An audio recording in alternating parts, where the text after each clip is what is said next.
This is the Cholo News Report for Friday 12 April 2019. The Sudanese military surrounds the presidential palace in the capital Khartoum, and takes over state media, buildings amid protests against President Omar al-Bashir. Several senior ministers are reportedly arrested, including former Defense Minister Abdulrahim Mohamed Hussein.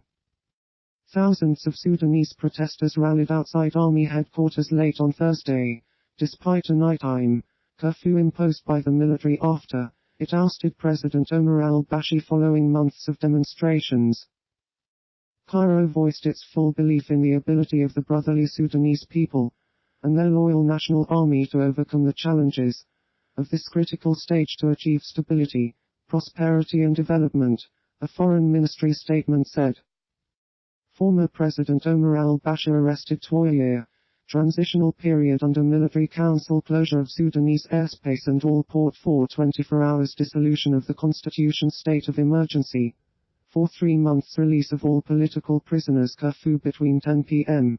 and 4 a.m. local time. The army forms an interim council, with First Vice President Lieutenant General Omdawadid Naf as the leader. President al-Bashir is reported to have stepped down. As the news broke, crowds of protesters celebrated outside army headquarters in the capital, Khartoum, embracing soldiers and climbing on top of armored vehicles.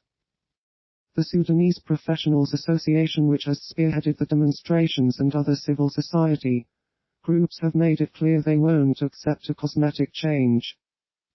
Early on Thursday, military vehicles entered the large compound in Khartoum, housing the Defense Ministry, the Army headquarters and Mr. Bashir's personal residence. North Korea appoints Cho Ryong-ae as nominal head of state, replacing Kim Il-nam after 21 years. Kim Jae-yong becomes premier.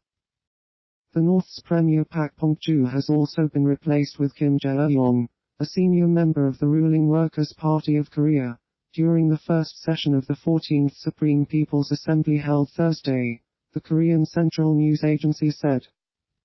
The election of the Supreme Leader as chairman of the State Affairs Commission of the DK is the great political event of crucial historical significance, the KNO said.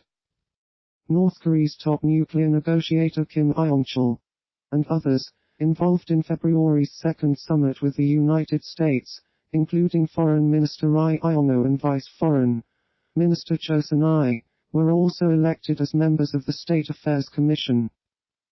WikiLeaks founder Julian Assange is arrested in London after Ecuador withdraws asylum. He is later found guilty of breaching bail in 2012 by a British court. However, he faces likely extradition to the United States over allegations he conspired with former United States military analyst Chelsea Manning to acquire classified U.S. government files. Police had been invited into the building by the Ecuadorian embassy, where Assange had taken refuge for almost 7 years to avoid extradition to Sweden, where authorities wanted to question him as part of a sexual assault investigation. British fashion designer Vivienne Westwood speaks in support of WikiLeaks founder Julian Assange outside Westminster Magistrates Court, where he was appearing on Thursday. Police in Louisiana arrest Holden Matthews, a suspect in arson at 3 historical African-American churches in the past weeks. Matthews is the son of the local deputy sheriff.